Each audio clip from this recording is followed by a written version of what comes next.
पाठशाला classes study point में एक बार पुनः आप सभी का हार्दिक स्वागत एवं अभिनंदन। साथियों, एक बार पुनः अपन 9th क्लास का चैप्टर है बल, उसको लेकर हाजिर हुए हैं और बढ़िया तरीके से कोशिश कर रहे हैं कि यहाँ से जो चीज दी जाए वो बढ़िया तरीके से दी जाए और नॉर्मल परिभाषाएं है, ठीक है, नॉर्मल परिभाषाएं हैं जो आपको याद रखनी है और उनको समझना है कि किस तरीके से क्या कुछ बातें होती है, ठीक है।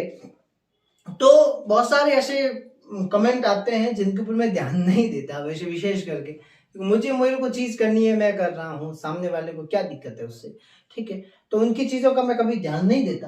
बाकी आज अपन पढ़ेंगे संतुलित और असंतुलित बल।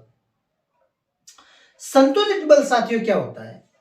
संतुलित बल वह होता है कि जैसे किसी भी कोई भी वस्तु है, उसके ऊपर एक या एक से अधिक बल लगाए जाते हैं, एक या एक से अधिक बल लगाए जाते हैं। तो उसका जो नियत मान होता है, पिंड का जो नियत मान होता है वो कैसा होता है? शून्य होता है। नियत मान क्या होता है? शून्य होता है, ठीक है। और उसका जो नियत मान शून्य होता है मतलब वो वस्तु किसी तरीके से अपने स्थान परीक्षण नहीं कर रही है और अपने स्तर पर क्या रहती है? संतुलित रहती है, बनी हुई रहती है, स्थिर रहती है। उसको ही अपन क्या कहते हैं? संतुलित बल कहते हैं। क्या कहते हैं? संतुलित बल। अगली बात समझ में।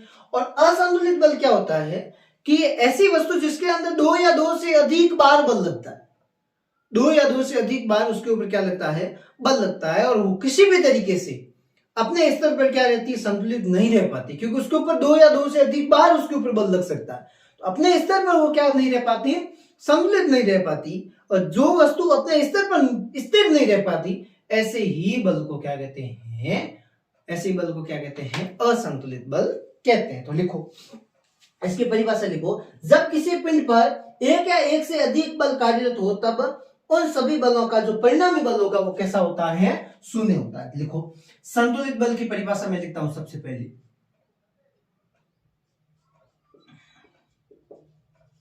संतुलित बल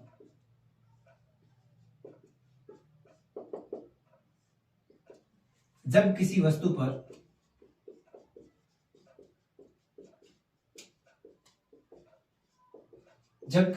वस्तु पर एक या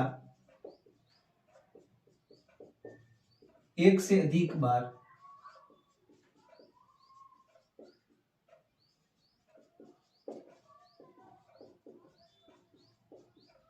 बल लगाया जाता है तो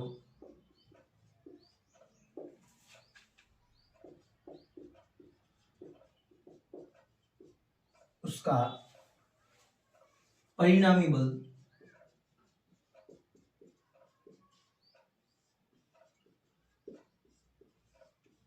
शून्य, उसका जो परिणाम बनेगा, उसके बल का जो परिणाम बनेगा वो कैसा होगा? शून्य होगा। लिखा हुआ परिणामी बल शून्य हो तो पिंड संतुलित अवस्था में होगा। परिणाम बल शून्य होगा तो पिंड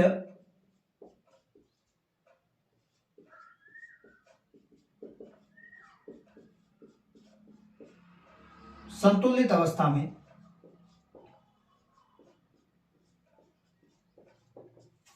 रहता है।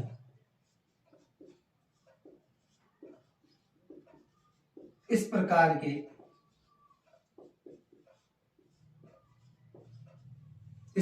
के बल को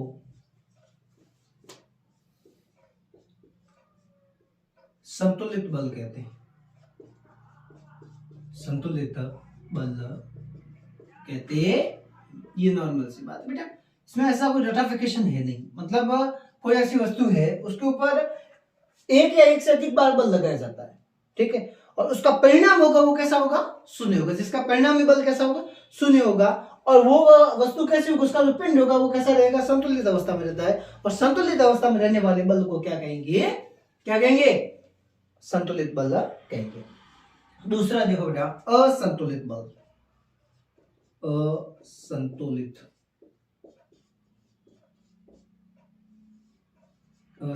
बल। अब इसके अंदर मैंने क्या बताया था आपको?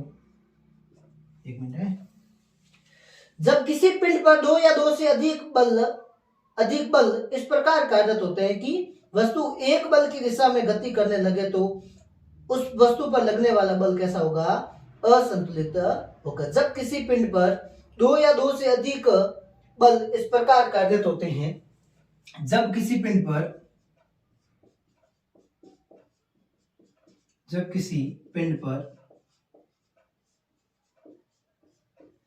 दो या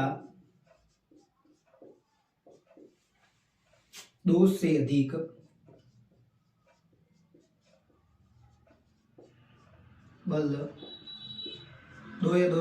बल कार्यरत होते हैं, दो या दो से अधिक बल कार्यरत होते हैं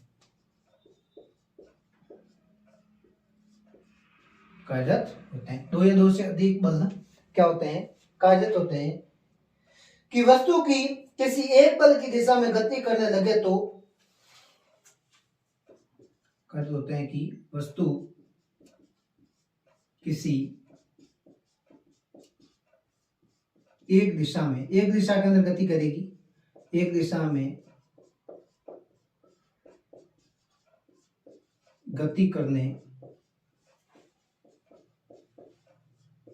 लगे तो, अगर एक दिशा में गति करेगी तो उस वस्तु पर जो लगने वाला, उस वस्तु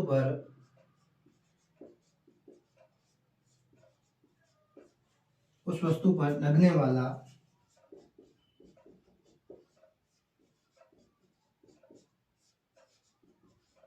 बल कैसा होगा, असंतुलित बल होगा। भाई नियत स्तर पर जो बल नहीं होता है, असंतुलित बल होता है।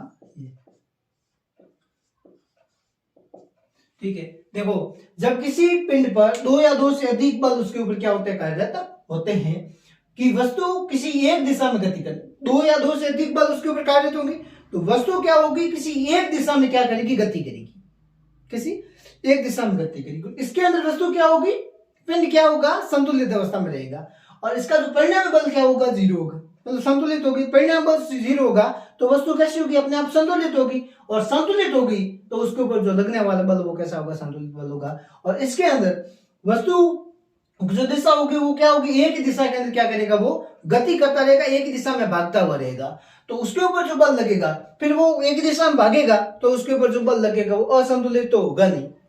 भाई उसका परिणाम जीरो कैसे हुआ, जीरो हुआ नहीं, इसके अंदर जीरो हुआ, परिणाम इसका जीरो हुआ तो इसको क्या कर दिया, संतुलित अवस्था में रखा। और इसके अंदर परिणाम जीरो नहीं हुआ, एक दिशा के अंदर भाग रही थी, इसलिए इसके अंदर बल देने वाला बल कैसा हुआ, असंतुलित बल।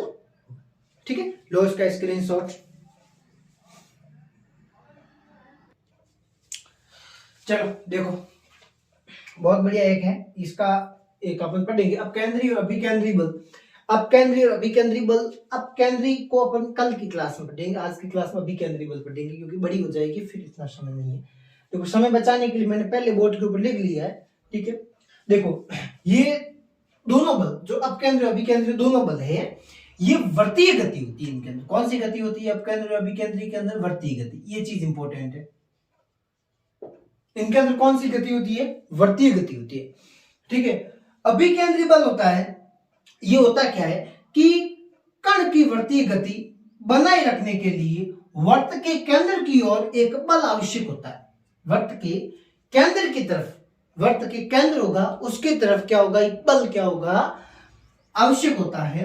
वर्ताकार पथ में केंद्र की ओर लगने वाला जो यही बल होगा वो क्या कहलाएगा, अभिकेंद्रीय बल कहलाएगा। क्या कहलाएगा, अभिकेंद्रीय बल। जैसे अपन यहाँ पे मैं जैसे खड़ा हूं तो मैं क्या हूं, वर्त का केंद्र हूं मानो। ठीक है, यहां से मैं किसी रस्सी में कोई पत्थर बांधता हूं और उसको ऐसे घुमाता हूं। ठीक है, तो ये क्या होगा, जो मेरी तरफ एक जो फोर्स लगेगा, एक बल लगेगा, उसको रोकने की कोशिश करेगा, वही क्या होगा, एक प्रकार का जो बल होगा वही होगा, कौन सा बल, अभिकेंद्रीय बल। मतलब वर्त की केंद्र की तरफ लगने वाला बल। अभी का मतलब अभी का मतलब तरफ लगने वाला बल। ठीक है, वर्त के केंद्र की तरफ जो बल लगता है उसको ही क्या कहेंगे अपन, वर्ताकार केंद्र की ओर लगने वाला, मतलब वर्ताकार केंद्र की तरफ लगने वाला जो बल होगा वो कौन सा बल होगा, अभिकेंद्रीय बल होगा। कौन सा बल होगा, अभिकेंद्रीय बल। तो ये दोनों बल वर्तीय गति के अंदर होते हैं, वर्तीय बल कहलाते हैं। जैसे इसका एक सिंपल सा देखो, ये जैसे कोई वर्त है और ये इसका केंद्र है, ये इसकी हो जाएगी त्रिज्या, ये हो जाएगी त्रिज्या यहाँ से यहाँ तक, और ये इसके ऊपर इस तरीके से क्या लग रहा है, ठीक है, इसको मैं m मान लेता हूँ, ठीक है, और इसको मैं ऊपर वाले को कुछ भी मान लूँ, क्या मान लूँ, v मान लेता हूँ, ठीक है। ये हो जाएगा v, वेग मतलब जो वेग पड़ेगा उस वस्तु के ऊपर, छूटेगी वस्तु उसके ऊपर वेग पड़ेगा, और इसको मैं m मान लो, द्रव्यमान, ठीक है। ये इसका हो जाएगा, त्रिज्या की हो जाएगी और ये इसका केंद्र है, ठीक है। अब क्या हो जाएगा, अब इसके अंदर बल लगेगा, बल क्या लगेगा, F बराबर m v square upon t, जो समय लगेगा उसके साथ में बढ़ती गति के साथ में जो समय लगेगा t होगा, ठीक है, उसके साथ जो समय लगेगा t, या फिर सॉरी 1 मिनट r, देखो अभी देखना, 1 मिनट देखना, ठीक है, पहले देखना फिर कह रहा है कि सर गलत पढ़ा रहे, नहीं सुनो, अब ये मैंने चीज लिखी, सर जी क्या लिखा, सुनो समझ लो, फिर सारी चीजें यहाँ पर आ जाएगी। F है बल, क्या है, बल, देखो परिभाषा के अंदर आ जाओ वापस, वर्तीय गति बनाए रखने के लिए वर्त के केंद्र की ओर एक बल आवश्यक होता है, ये वर्त है, ये वर्त है, इसका ये केंद्र है, इसके केंद्र की तरफ लगने वाला, केंद्र की तरफ, ये केंद्र की तरफ, अंदर की तरफ बल लगता है, केंद्र की तरफ लगने वाला बल, केंद्र की तरफ बल एक आवश्यक होता है, वर्ताकार पथ में केंद्र की ओर लगने वाला बल। देखो बल किसके ऊपर होगा, या तो अब उसको अपन घुमाएंगे, वर्तीय रूप में घुमाएंगे उस वस्तु को, वर्तीय रूप में घुमाएंगे, अपन घुमाए, या फिर यहां मैंने उदाहरण लिखे, सूर्य के चारों ग्रहों की गति, सूर्य के चारों तरफ ग्रह घूमते हैं और सूर्य उन ग्रहों को अपनी तरफ खींचने की कोशिश करता है, बल जब उनकी तरफ जो बल लगाता है, उनकी तरफ बल लगाता है, तभी तो वो एक पथ के रूप में घूमते रहते हैं ना, ठीक है। और उन ग्रहों के चारों और उपग्रहों को, कृत्रिम ग्रहों की गति जो भी होती रहती है वो सारी इसका अपकेंद्रीय बल का उदाहरण। सूर्य के चारों ओर ग्रहों की गति, ग्रह के चारों ओर कृत्रिम ग्रह और उपग्रहों की गति, ठीक है, कृत्रिम ग्रह और उपग्रहों की गति, वह क्या कहलाएगी, अभिकेंद्री बल का उदाहरण है। किस बल का उदाहरण है, अभिकेंद्री बल का उदाहरण है, ठीक है।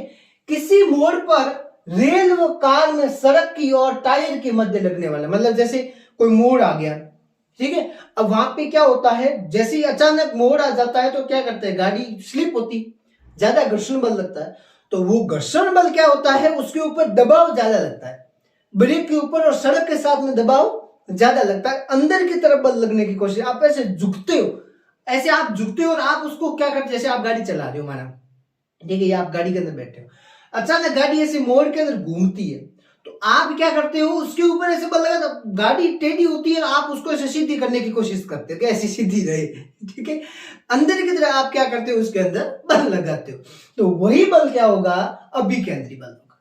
कौन सा बल होगा, अभिकेंद्री बल। कीचड़ में चलते हुए गाड़ी में कीचड़ सीधा ऊपर की ओर लगता है, मतलब गाड़ी के अंदर आप जा रहे हो ऐसे, मतलब कोई बीच में कीचड़ आ जाता है, तो कीचड़ क्या होता है, कीचड़ के अंदर जैसे ही गाड़ी के टायर जाते हैं तो वो कीचड़ उछल के कहीं दूसरी तरफ जाते हैं, मतलब एकदम सीधी तरफ ऐसे जाते हैं, ठीक है, वो क्या होते हैं, वही अभिकेंद्री बल का भी उदाहरण है, ठीक है। ये डायग्राम क्या समझा रहा है कि ये जो केंद्र है, इस केंद्र की तरफ क्या लग रहा है, बल लग रहा है, और ये इसका वेग है घूमने का, ये वेग है, और इसके ऊपर क्या लग रहा है, द्रव्यमान लग रहा है, ठीक है। तो वेग क्या हो जाएगा, जैसे जैसे इसके अंदर गति होती जाएगी ग्रहों के मध्य, तो m बराबर v अपॉन r, मतलब उसका r क्या हो जाएगा, आधा हो जाएगा, r क्या हो जाएगा, आधा, आधा r होगा, जैसे जैसे उसकी गति होती जाएगी उसका r क्या होता जाएगा, आधा हो जाएगा। तो इसका सूत्र, अभिकेंद्री बल का सूत्र क्या बन जाएगा, F बराबर mv square upon r, t भूल से लिख दिया बेटा, क्योंकि t कोई का लेना देना ही नहीं, r का लेना देना है, m है द्रव्यमान, v है वेग और r है त्रिज्या, मतलब इसके अंदर की तरफ जो बल लग रहा है वो हो गई त्रिज्या, m इसके द्रव्यमान जो उसके बनाए रखते हैं, स्तर को बनाए रखते हैं वो, ठीक है। एक जैसे मानो ये सूर्य है, तो मेरे सामने की तरफ ये माना कोई ग्रह है, ये मेरी तरफ ऐसे चक्कर लगाए रहेगा, तो ये सीधी जो रेखा होगी ये त्रिज्या कहलाएगी, और इसके ऊपर जो मैं दबाव लगाने की कोशिश करता हूँ, जो उसका भार होगा, उस भार के अनुसार वो उसका द्रव्यमान होगा, और वो ऐसे चक्कर लगाने के साथ साथ में उसके अंदर वेग के अंदर परिवर्तन होता रहता है, वो क्या हो जाएगा v। और v स्क्वायर क्यों लिखा, क्योंकि ग्रहों के मध्य ग्रहों के मध्य चाल होगी और उसके अंदर चाल के मध्य लगने वाला वेग होगा, वो क्या हो जाएगा, दुगुना होता है, मतलब 2 गुना होता है, डबल होता है, ठीक है, दुगुना नहीं सॉरी डबल होता है, v स्क्वायर हो जाएगा। और उसके साथ में जो त्रिज्या होती जाएगी, उसकी त्रिज्या अंदर की तरफ होती है त्रिज्या, तो वो उसकी आधी हो जाएगी। तो यही इसके सामान्य जानकारी है, बढ़िया तरीके से आप पढ़ना। एक बार कोई भी चीज समझ में नहीं आए बेटा संकोच करने की जरूरत नहीं, फालतू का कमेंट कर रहे हैं ना उनको अपन जवाब नहीं देंगे, अपन कामयाबी के साथ में जवाब देंगे। तो आप इनको बढ़िया तरीके से एक बार पढ़ना, जो चीज समझ में नहीं आए मैं आपको कल की क्लास में एक बार पुनः आपको मैं समझा दूंगा, जहाँ पे आपको कोई समस्या नहीं होगी। मैं बढ़िया तरीके से कोशिश करूंगा इसको और अच्छे से आपको समझाने की कोशिश करूं, ठीक है। तो मिलते हैं अगली क्लास में, अगले वीडियो में। आप इन क्लासों को बढ़िया तरीके से शेयर कर दो। तब तक के लिए राम राम, जय हिंद।